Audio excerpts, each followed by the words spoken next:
Good morning everyone. अपना topic चल रहा था मुर्गी पालन के उत्पाद। देखिए, मुर्गी पालन के उत्पाद के अंदर सबसे पहले हमने मांस को पढ़ा था, सेकंड हमने अंडों को पढ़ा, और उसके बाद आज तीसरा जो टॉपिक है वह छोटा ही है, वह है मुर्गी पालन के सह उत्पाद। सह उत्पाद मैं पहले समझा चुका हूं, मैं आज सिंपली समझाऊंगा कि सह उत्पाद क्या है, को प्रोडक्ट क्या है। देखिए, को प्रोडक्ट में सबसे पहला आता है, वह आता है मुर्गी के पंख। देखिए, मुर्गी के पंख को सामान्यतः जब मुर्गी को मारा जाता है, मुर्गे को मारा जाता है, तो उनके पंख को अलग कर लिया जाता है। फिर उन पंख से रुधिर, ब्लड लगा हिस्सा कोई हो या कोई खराब हिस्सा हो तो उसको काट के अलग कर दिया जाता है। उसके पश्चात उस पंख को अच्छी तरह पानी में धोया जाता है, और धोने के पश्चात उस पंख को सुखा दिया जाता है, और बाद में रजाई जब भरी जाती है उसमें इन पंखों को डाला जाता है, क्योंकि ये पंख बहुत मुलायम होते हैं और उष्मा को रोके रखने की क्षमता रखते हैं, ताकि क्या हो, सर्दी ना लगे। इसीलिए इनका पंख का जो उपयोग है, जितनी भी मॉडर्न कंट्रीज है उनमें इनके पंख का उपयोग रजाई बनाने में किया जाता है। तो इनका पहला जो सह उत्पाद होता है वह होता है मुर्गी के पंख। सेकंड जो सह उत्पाद होता है वह होती है विष्ठा, जिसको हम कॉमन पर्सन कहते हैं अपशिष्ट पदार्थ। विष्ठा या अपशिष्ट पदार्थ। अब देखिए, विष्ठा या अपशिष्ट पदार्थ क्या है, क्योंकि मैंने आपको लीटर समझाया था कि लीटर क्या है, कि लकड़ी का बुरादा या गाय जो भी भूसा होता है, लकड़ी का बुरादा या भूसा होता है, उसको क्या करते हैं, परतों के रूप में बिछा देते हैं, और जब मुर्गी या मुर्गा उसकी ओर अपने अपशिष्ट पदार्थ को त्यागता है तो धीरे धीरे क्या होता है, उसमें अपशिष्ट पदार्थों को लीटर इकट्ठा करता रहता है। और जब ये अपशिष्ट पदार्थ धीरे धीरे उसमें क्या होते हैं, इकट्ठे होते रहते, तो बार बार इस लीटर की परत को ऊपर नीचे किया जाता है, और एक समय ऐसा आता है कि यह लीटर की पूरी परत भर जाती है। फिर इसी लीटर की जो इसी लीटर की लकड़ी के बुरादे की या भूसे की जो परत है, उसको क्या किया जाता है, बाद में खेतों में खाद के रूप में उपयोग में लिया जाता है। तो पहला पंख, दूसरा है विष्ठा, तीसरा है अन्य उत्पाद। देखिए, अन्य उत्पाद में क्या है कि मुर्गी या मुर्गे के जो रुधिर है या उनकी हड्डियां हैं, विशेष तौर से ऐसी जो काम नहीं आ रही है, या जो भी अन्य उत्पाद है, उनसे विभिन्न प्रकार के अन्य उत्पाद, या कह सकते हैं शिशु आहार, या मुर्गों को खिलाने के लिए उन चीजों का उपयोग किया जाता है। तो ये थे सह उत्पाद। अब इसी के साथ मुर्गी पालन के उत्पाद टॉपिक पूरा होता है। आज हमारा मुर्गी पालन का लास्ट टॉपिक शुरू होगा, वह है कुक्कुट या मुर्गी पालन में कौन सी बीमारियां होती है, उन बीमारियों के क्या लक्षण होते हैं, और कैसे उनको दूर किया जाता है। तो अब हमारा जो शुरू होगा मुर्गी पालन की बीमारियां।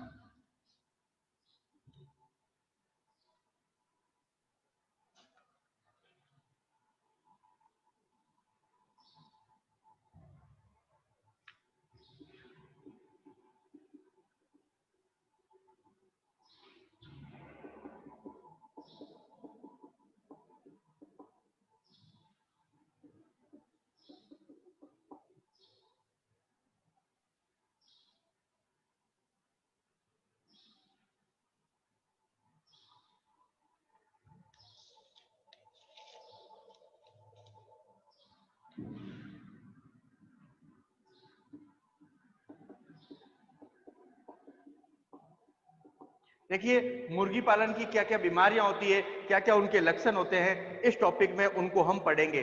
सबसे जो पहली जो एक सामान्य बीमारी होती है वह होती है कैनाबॉलिज्म। देखिए, पहला है नाम क्या होगा, तो पहली जो बीमारी होती है वह होती है कैनाबॉलिज्म। अब देखिए, हमें क्या करना है, एक चार्ट रूप में इनको लिखना है। पहला बीमारी का नाम, क्या उसके लक्षण है, और उसके उपचार में हम कौन कौन सी दवाइयां दे रहे हैं। तो पहली तो क्या है कि नाम क्या है बीमारी का, तो पहला बीमारी का नाम है कैनाबॉलिज्म। अब इस बीमारी के क्या क्या लक्षण होंगे, कि अर्थात इन बीमारी को आप कैसे पहचानोगे, तो उसको हम लिखेंगे लक्षण गिरोह। आप चाहे तो कैनाबॉलिज्म लिखा नाम, उसके नीचे लक्षण, फिर आप उसके उपचार लिख सकते हो, और चाहे तो चार्ट के रूप में भी अपन इस प्रकार एक चार्ट बना के भी इसको लिख सकते हैं आसानी से।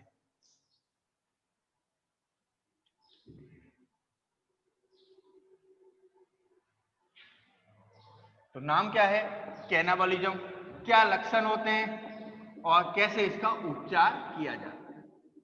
अब देखिए, कैनाबॉलिज्म रोग को हमने पढ़ा था, कई बार पढ़ा था। इसमें क्या होता है कि जब मुर्गी को पिंजरा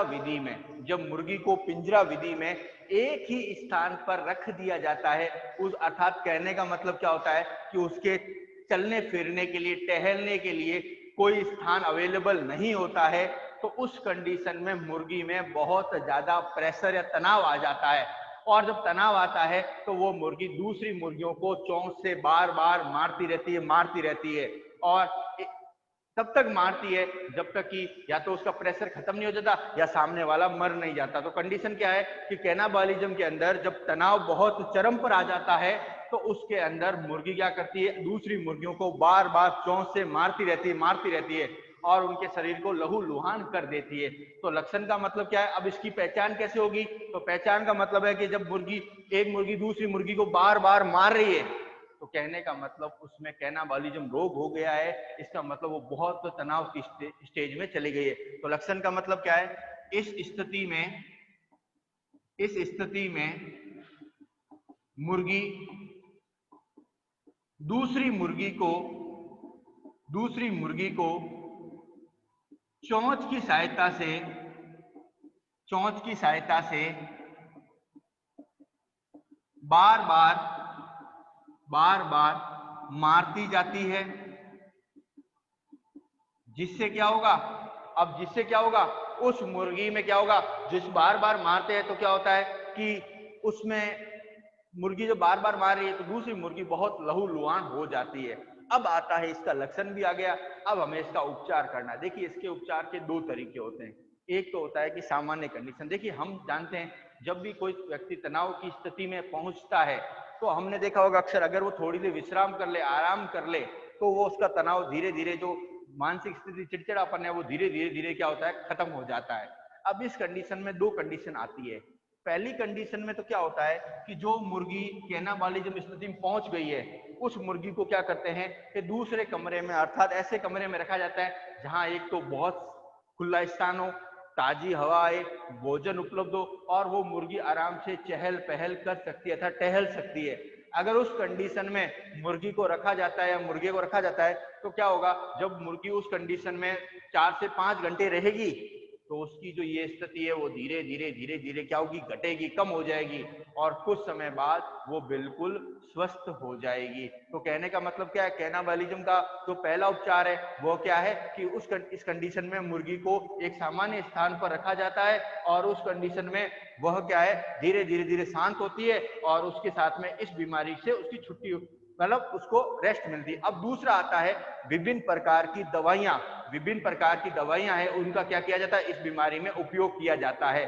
अब बीमारी में क्या होता है, विभिन्न प्रकार के मिनरल मिक्सर आदि का उपयोग करके, विभिन्न प्रकार के मिनरल पदार्थों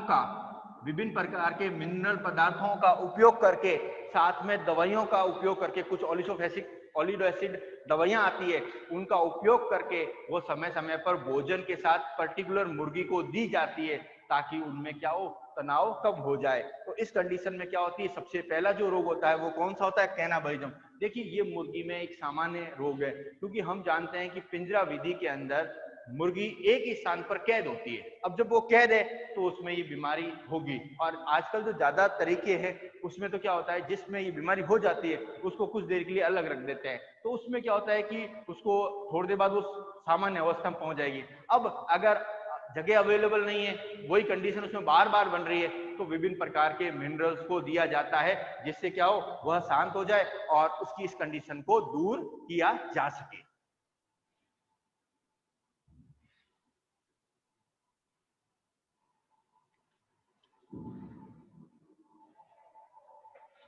सेकंड जो बीमारी है वह है रानीखेत। देखिए, रानीखेत सेकंड बीमारी है।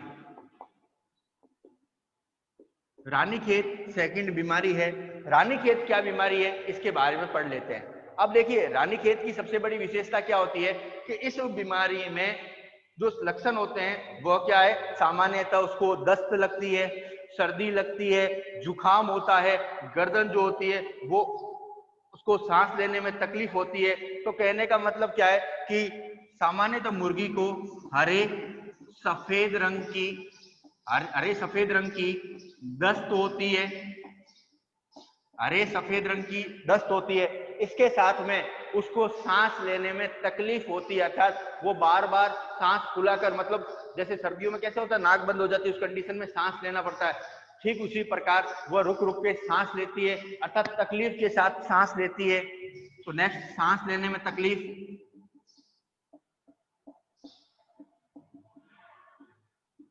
और उसके साथ उसको सर्दी और जुकाम हो जाता है, सर्दी और जुकाम हो जाता है। तो ये जो बीमारी होती है वो क्या होती है, रानीखेत बीमारी होती है। अब देखिए इसकी सबसे बड़ी विशेषता क्या होती है कि इस बीमारी के अंदर विशेष तौर से ये सर्दियों में होती है। तो आजकल रानीखेत बीमारी का एक टीका आता है, जो टीका मुर्गी की आंख में लगाया जाता है। ध्यान रखिए, जो टीका होगा वह मुर्गी की आंख में लगाया जाता है, अर्थात आंख के पास में एक टीका लगाया जाता है। और इसके साथ में एक नोज ड्रॉप आती है, उसके नोस्ट्रिल नाक में डालने के लिए एक ड्रॉप आती है, जिसे क्या होता है दिन में, अर्थात दिन में 3 बार 6-6 बूंद उसकी नाक में ये दवाई डाली जाती है। क्योंकि आजकल आपने विभिन्न प्रकार की दवाएं देखी होगी नोज नाक में डालने वाली, ठीक उसी प्रकार की दवाई आती है जिसमें मुर्गी के नाक में दिन में 3 बार 6-6 बूंद डाली जाती है। और इसके साथ ही क्या होता है, उसको टीका लगाया जाता है ताकि उस बीमारी से उसको निजात मिल सके। और अगर चूजा है तो उसको FDRD वैक्सीन का टीका लगाया जाता है। FDRD एक वैक्सीन का टीका लगाया जाता है। कहने का मतलब क्या है कि अगर मुर्गी या मुर्गा बड़ा है तो क्या होगा, उसकी आंख के पास एक टीका लगाया जाएगा और साथ में एक विशेष प्रकार की नोज ड्रॉप आती है जो नाक में दिन में 3 बार 6-6 बूंद डाली जाती है। और ये कंडीशन अगर 7 से 8 दिन चलाई जाती है तो उससे मुर्गी स्वस्थ हो जाती है। लेकिन अगर छोटा चूजा है तो उसके आंख के पास टीका ना लगा के उसको FDRD का एक विशेष वैक्सीन टीका दिया जाता है, क्योंकि उसकी जो मात्रा होती है वो बच्चे के अनुसार होती है और इससे चूजों को बहुत आसानी होती है। तो कहने का मतलब क्या है, सबसे पहले क्या है, रानीखेत बीमारी क्या लक्षण है, हरे सफेद रंग की दस्त, सांस लेने में तकलीफ, सर्दी और जुकाम। उपचार में क्या है, मुर्गी की आंख के पास टीका लगाना और साथ में उसको नोज ड्रॉप देना। नेक्स्ट, चूजा है तो FDRD का टीका लगाया जाता है। अब देखिए सबसे बड़ी विशेषता क्या आती है कि मैं आपको एक कॉमन बात बता देना चाहता हूं कि जब भी किसी भी मुर्गी को कोई बीमारी आती है तो आजकल मुर्गी पालन में एक चिकित्सक की बहुत व्यवस्था की जाती है। क्योंकि देखिए मुर्गों को प्रतिदिन अनेक प्रकार की मौसमी बीमारियां, अलग अलग प्रकार की बीमारियां क्रिएट होती रहती है। तो उससे निपटने के लिए आजकल मुर्गी पालन में एक वेटनरी डॉक्टर टाइप व्यवस्था की जाती है, जो क्या करता है, मुर्गियों की देखभाल करने का ही कार्य करता है। और वो मुर्गियों को जैसे ही कोई बीमारी होती है तो सबसे पहले क्या किया जाता है, जिस मुर्गी को बीमारी हुई है उस मुर्गी को दूसरी मुर्गियों से अलग कर लिया जाता है, ताकि वह बीमारी, क्योंकि कुछ बीमारियां क्या संक्रमित होती है, अर्थात एक मुर्गी को हो गई तो दूसरी मुर्गी को भी हो सकती है, तीसरी मुर्गी को भी हो सकती है। तो उस कंडीशन में क्या होता है कि सारी मुर्गियों के बीमार होने की कंडीशन क्रिएट हो जाती है। तो इस कंडीशन को दूर करने के लिए क्या करते हैं कि जैसे ही एक मुर्गी को ये बीमारी हुई तुरंत उस मुर्गी को वहां से हटाकर चिकित्सक की देखरेख में एक विशेष सुरक्षित स्थान पर रखा जाता है और वहां पर उसको दवाई दी जाती है, उसका उपचार किया जाता है और तब तक देखभाल की जाती है जब तक कि वह स्वस्थ नहीं हो जाए, और स्वस्थ होने के बाद ही पुनः उसे उस पिंजरे में रखा जाता है। अब देखिए यह तो थी आज के तरीके में। पहले जो जमाने की बात करें तो उस कंडीशन में क्या थी कि अगर मुर्गी पालन, कोई मुर्गी बीमार होती है तो उसको मार दिया जाता है ताकि वो बीमारी किसी और में ना फैले। लेकिन इससे भी क्या होता है कि उद्योग को काफी नुकसान होता था। इस समस्या का हल निकालने के लिए वर्तमान में क्या है कि एक चिकित्सक रखा जाता है जो क्या करता है, सामान्य परिस्थितियों में उस जगह होने वाली विशेष बीमारियों को पता लगाता है। अब देखिए दूसरी बात ध्यान रखना कि मुर्गी पालन में जो बीमारियां होती है कुछ विशेष स्थान पे कुछ विशेष ही पाई जाती है। मतलब कहने का मतलब हर बीमारी हर जगह उपलब्ध हो ये जरूरी नहीं, अर्थात कुछ ऐसे कंडीशंस होती है जहां क्या होती है, ये कंडीशन होती है। और अगर मैं विशेष बाड़मेर के रेफरेंस की बात करूं तो सर्दी जुकाम का जो विशेष है, या तो बरसात के मौसम में, या कहें कि दूसरे जो सामान्य कंडीशन कहें कि गर्मी के, जो ज्यादा गर्मी होने पर भी यह बीमारी हो सकती है। अब तीसरी बीमारी है वह है चेचक।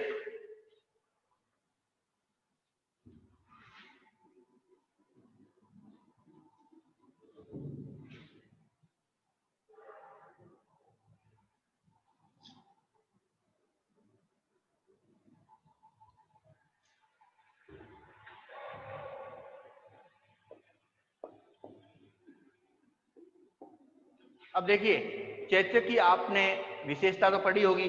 चेचक के अंदर क्या होता है कि कलगी एवं टुड्डी में जो फंसी हुई या पपड़ी आदि इत्यादि हो जाते हैं, अर्थात उसकी जो शरीर होते हैं, उसकी कलगी होती है वो विशेष तौर से, और जो उसमें क्या होती है, पपड़ी नुमा पोर्शन का निर्माण हो जाता है। कलगी एवं शेष भाग में पपड़ी नुमा त्वचा का निर्माण होता है।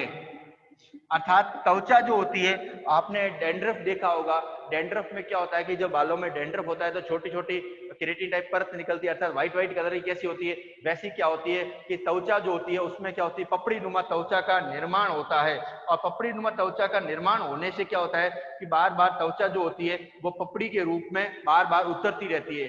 देखिए, इस लक्षण में होने पर देखिए इसका कोई विशेष उपचार नहीं होता है, इसका कोई विशेष उपचार नहीं है। लेकिन ये इस कंडीशन में अगर क्रिएट होती है तो उस कंडीशन में क्या होता है कि आपने एक एंटीसेप्टिक डिटॉल नाम सुना होगा, उस कंडीशन में क्या करते हैं कि डिटॉल से उस त्वचा को बार बार धोते हैं। अर्थात ये जब क्रिएट चेचक बीमारी हो जाती है तो इसका कोई विशेष उपचार नहीं है। उस कंडीशन में क्या करते हैं कि दो तरीके अपनाए जाते हैं। पहला तो तरीका क्या है कि डिटॉल आपने सुना होगा एंटीसेप्टिक होता है, तो आप डिटॉल से क्या करते हैं, सबसे पहले उसकी त्वचा को क्या करते हैं, उसकी त्वचा को बिल्कुल साफ कर देते हैं। त्वचा को साफ करने के साथ सिल्वर नाइट्रेट का लेप लगाया जाता है।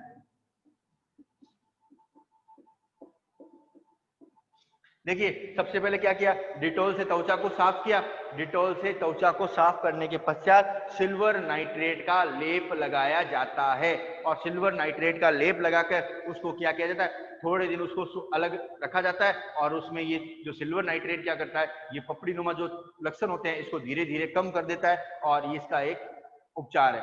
अब इसके साथ ही इस बीमारी से बचाव के लिए आजकल चूजे जब 6 महीने के होते हैं तो उन्हें विभिन्न प्रकार के टीके लगाए जाते हैं। अर्थात चूजे 6 महीने होने पर उनको टीके लगाए जाते हैं ताकि उनमें क्या हो कि ये पहले से ही बीमारी क्रिएट ना हो। इसीलिए उनको क्या किया जाता है, विभिन्न प्रकार के वैक्सीन अर्थात टीके जो होते हैं उनको 6 महीने होने पर लगाए जाते हैं ताकि उनका बचाव इस बीमारी के प्रति हो जाए। तो हमने 3 बीमारी पढ़ ली, कैनाबिलिज्म, चेचक, और तीसरी पड़ी थी रानीखेत, चौथी है खूनी दस्त।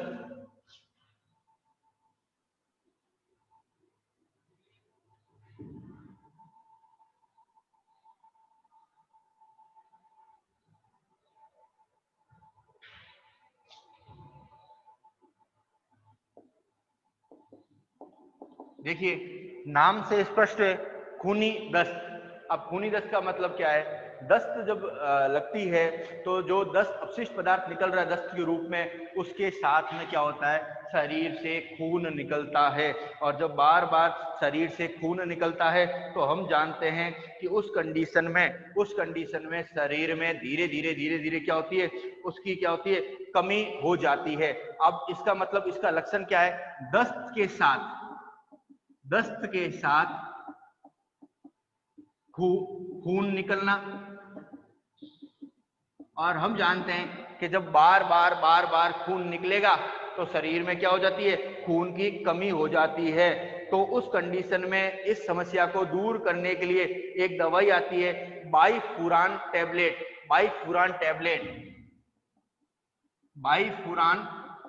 टैबलेट आती है। इस टैबलेट को 1 गैलन पानी में घोला जाता है, और घोलने के पश्चात उसकी जो मात्रा होती है वो 3 बार मुर्गी को अलग अलग प्रकार से पिलाई जाती है और उस कंडीशन में उसको ठीक किया जाता है। जबकि कुछ जगह सल्फामेजाथीन नामक एक दवाई और आती है, जहां बाइफुरान टैबलेट उपलब्ध नहीं होती है, वहां पर मेजाथीन नामक एक दवाई आती है। वह भी क्या होता है, उसको पिलाई जाती है पानी के साथ, ताकि क्या हो, उसमें ये दूर रहे। अब देखिए इस कंडीशन में क्या होता है कि जब बार बार खूनी दस्त निकलती है तो लक्षण तो क्या है कि दस्त के साथ खून निकलना। अब जब खून निकलता है तो एक तो बाइफुरान टैबलेट होती है, सेकंड आती है सल्फामेजिथोन जो टैबलेट होती है, ये पिलाई जाती है। और उस कंडीशन में क्या होते है कि उस कंडीशन में उसको धीरे धीरे जो दस्त के साथ खून लगना होता है वह धीरे धीरे बंद हो जाता है और फिर वो सामान्य कंडीशन में आ जाती है। तो इसके में ये हमारी जो चौथी बीमारी थी। अब ध्यान रखना, कोई भी बीमारी हो उस कंडीशन में उसको अलग कमरे में रखा जाता है। नेक्स्ट जो हमारा रोग है वह है कृमि रोग।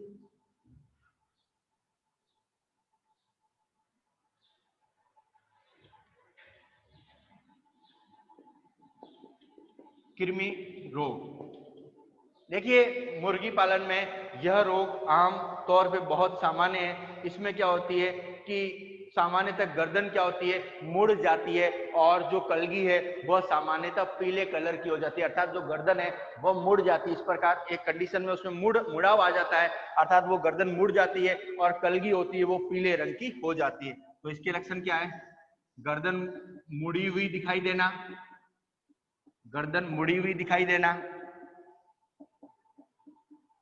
एवं कलगी का पीला होना, अर्थात जो कलगी होती है उसका रंग कैसा हो जाएगा, उसका रंग सामान्य कंडीशन में पीला हो जाता है। और अब इस कंडीशन में जो कॉमन दवाई होती है वह होती है फेनोथाइजीन नामक एक दवाई होती है, उसकी 0.5 मात्रा फेनोथाइमीन दवाई है, उसकी 0.5 ग्राम मात्रा जल में घोलकर उस मुर्गी को समय समय पर पिलाई जाती है, ताकि क्या हो, उसमें यह रोग नहीं हो। इसके साथ ही पोप्राजिन नाइट्रेट का घोल भी मुर्गियों को 0.5 ग्राम के आधार पर पिलाया जाता है। लेकिन इस बात का ध्यान रखा जाता है कि मुर्गियों को कोई भी दवाई है वो एक ही देनी, क्योंकि हम यहाँ दवाई इसलिए अलग अलग लिख रहे हैं, अगर एक दवाई किसी स्थान पे उपलब्ध नहीं हो तो उस कंडीशन में दूसरी दवाई का उपयोग किया जा सकता है। लेकिन एक ध्यान रखना है कि कोई भी दवाई है उसमें एक दवा, ऐसा नहीं है कि 4 दवाइयां अलग अलग है, अब 4 ही दवाइयों को चारों दवाइयों का आप यूज करेंगे तो ये पॉसिबल नहीं होता है। तो कृमि रोग है, कृमि रोग में गर्दन मुड़ी हुई दिखाई देना, कलगी का पीला होना, फेनोथाइमीन या पोप्राइजिन दवाई का यूज किया जाता है। अब नेक्स्ट जो आती है वह आती है सर्दी कोराइजा। नेक्स्ट बीमारी है वह है सर्दी कोराइजा। सर्दी कोराइजा क्या है, यह बीमारी जो होती है सामान्यतः 2 से 3 माह के चूजों में सबसे ज्यादा होती है, अर्थात उनके कहने का मतलब क्या है, सर्दी कोराइजा का मतलब होता है सर्दी लगना। अब सर्दी लगने के लक्षण होते हैं, किसी व्यक्ति को जब सर्दी लगती है तो आपने देखा होगा आंख से पानी बहना, नाक से पानी बहना, सिर दर्द होना। तो जो 2 से 3 सप्ताह के चूजे होते हैं उनमें क्या होती है, यह बीमारी हो जाती है।